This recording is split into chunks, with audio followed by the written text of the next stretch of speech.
Hey there, you're listening to the Caitlin Batcher Show, and if you've ever wondered how to meet your goals in high-stress situations, this episode is for you. In today's episode, we are going to talk about the concept of extreme ownership and how it is absolutely key to staying on target during difficult times. I'll share what extreme ownership is, plus I'll give you an inside look into how I'm applying it right now in my own life and business. So stay tuned.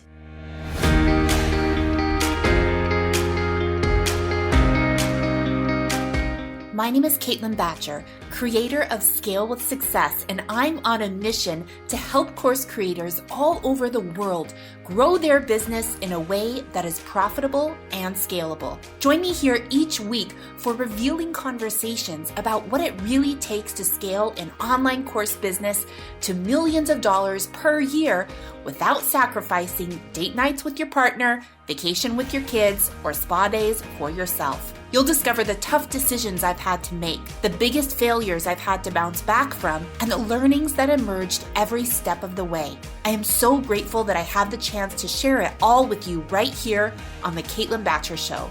Let's get started. I first learned about the concept of extreme ownership in a book by U.S. Navy SEALs Jocko Willink and Leif Babin called Extreme Ownership. I love learning about leadership from people who lead in high-stress situations, the kind that would make most people crumble. It's easy to lead if everything is going smoothly, but what about when the you-know-what hits the fan? Those are the stories that I'm most interested in. One thing that I've learned as the founder and CEO of a multi-million-dollar company is that leaders are made when things get difficult and things don't go as planned. So many struggling course creators have bought into a false narrative that people who are successful have had to deal with fewer problems.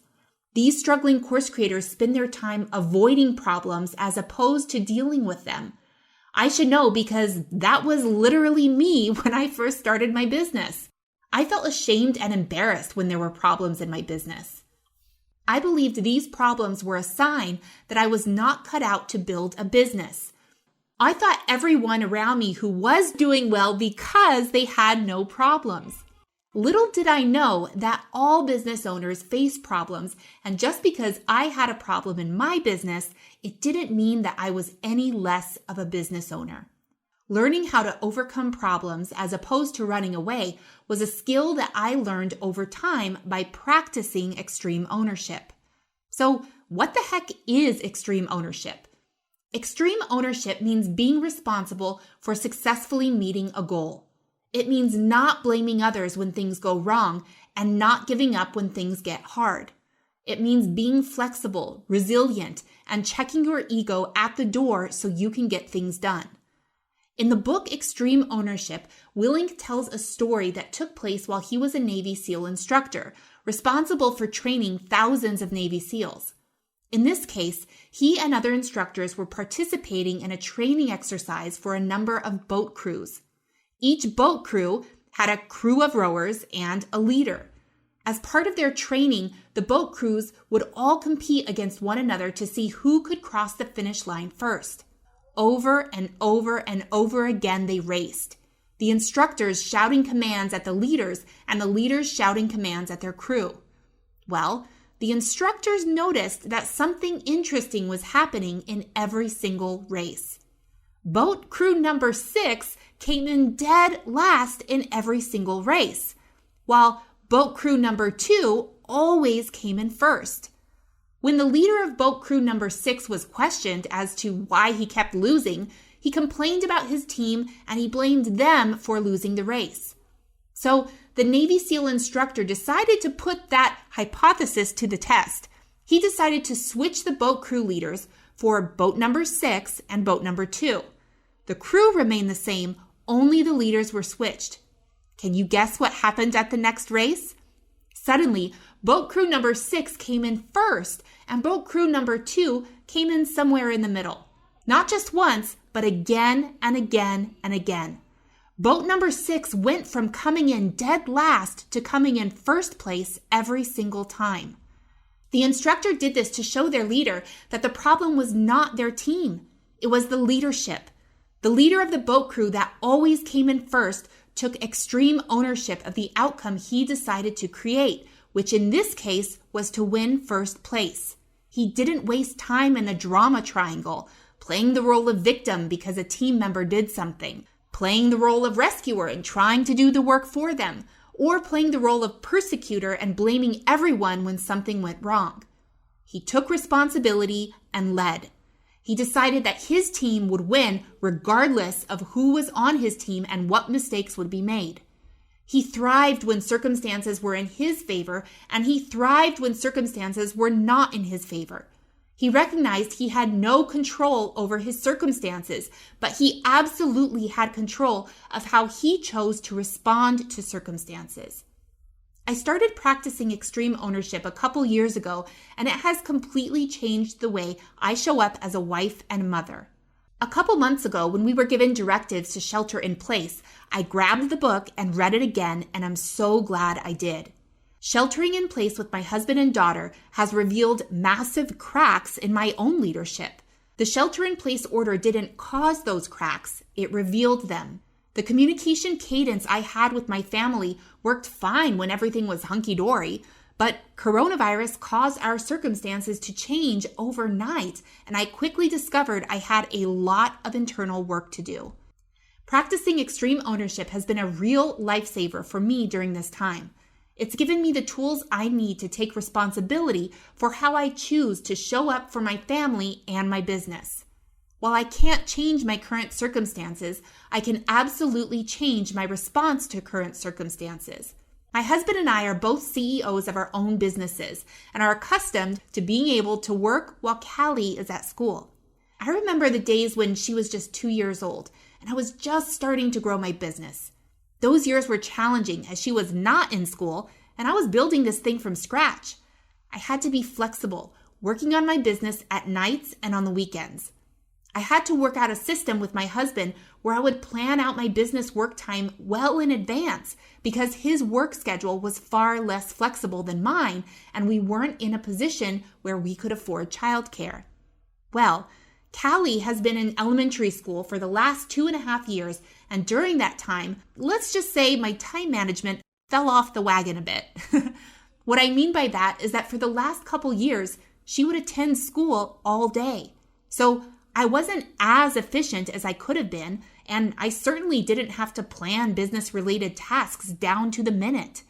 I did what I wanted, and I had the whole day to do it. Well, guess what? Those days are gone, for now. Overnight, many of us went from full-time worker to full-time worker and full-time parenter.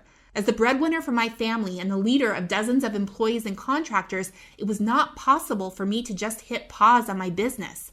I don't know how other mothers out there reacted, but I 100% went into rescuer mode with my family. I decided to assume all homeschooling responsibilities. I was going to teach my daughter full-time, build my business full-time, and overall transform into Superwoman. Well, my husband knows me too well and was quick to call out my behavior. I was feeling frustrated and resentful one night after Callie was asleep. The dishes were done and all my work tasks were completed when he said, "Why are you trying to do everything here? That doesn't make sense and nobody has asked you to do it." Oh boy, I instantly realized what was going on here. He was 100% right. The Superwoman strategy made no sense and it wasn't sustainable. Also, was it really serving my husband or daughter to run around like a crazy person trying to do all the cooking, cleaning, homeschooling while simultaneously trying to do everything at work? Not really. Wouldn't my daughter be better served if we both helped? Did I really think only I was capable of doing all the teaching and caring for the home? Well, yes, I did think that for a minute, but then I quickly realized that I was being ridiculous. Going into rescue mode is not practicing extreme ownership. It's trying to attain significance by saving people who don't actually need to be saved.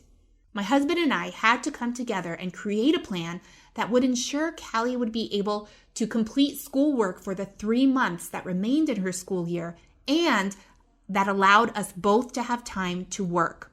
And by the way, that plan has been tweaked a lot. We did not come up with the perfect plan at once. It was not effective at all, but it was a plan. something that we could improve upon over time. Now, the plan is still not perfect, but most days it mostly works, which is great. Our current circumstances required us to improve our communication skills and check in with each other more frequently to make sure we were on the same page, which is a skill that will continue to serve us in the future. The communication skills I've developed while practicing extreme ownership in my marriage have also shown up in how I choose to lead as a CEO. Just as I am navigating this new normal for myself and my family, so is everyone on my team. Caring for loved ones that are ill, dealing with spouses being furloughed, grieving for family members they have lost, and navigating the waters of having your kids home 24/7 is a lot. And it's happening to everyone all at the same time, myself included.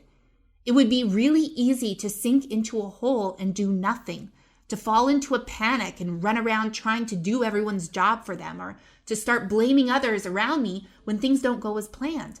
But the success of my business depends on me not doing any of those things. Our company has not changed our revenue goals for the year, and while there have been a few hiccups along the way, we are on track to meeting our targets. But that is only possible if I and everyone on my team practice extreme ownership. So tell me, what do you think about extreme ownership? Follow me on Instagram and send me a DM to let me know. Want to learn more about practicing extreme ownership in your business? Be sure to request to join my free private Facebook group exclusively for online course creators just like you by visiting caitlinbatcher.com/group. Already in there? Amazing. Make sure to follow me on Instagram and let me know which part of today's episode resonated with you the most. Thanks so much, and make sure to tune in next week for another episode of The Caitlin Batcher Show. Are you ready to get off the revenue roller coaster and start generating consistent, scalable income from your online course? Join me inside my signature program, Scale with Success, where you'll get the content, coaching, and community you need to successfully implement our proprietary sales and marketing methodology into your business, so you can start reaping the rewards of running a highly profitable online course business. Scale with Success is a 12-month group coaching experience exclusively created for online course creators who are ready to transform their business into a lean, mean, scaling machine. What are you waiting for? Click over to caitlinbatcher.com and apply now.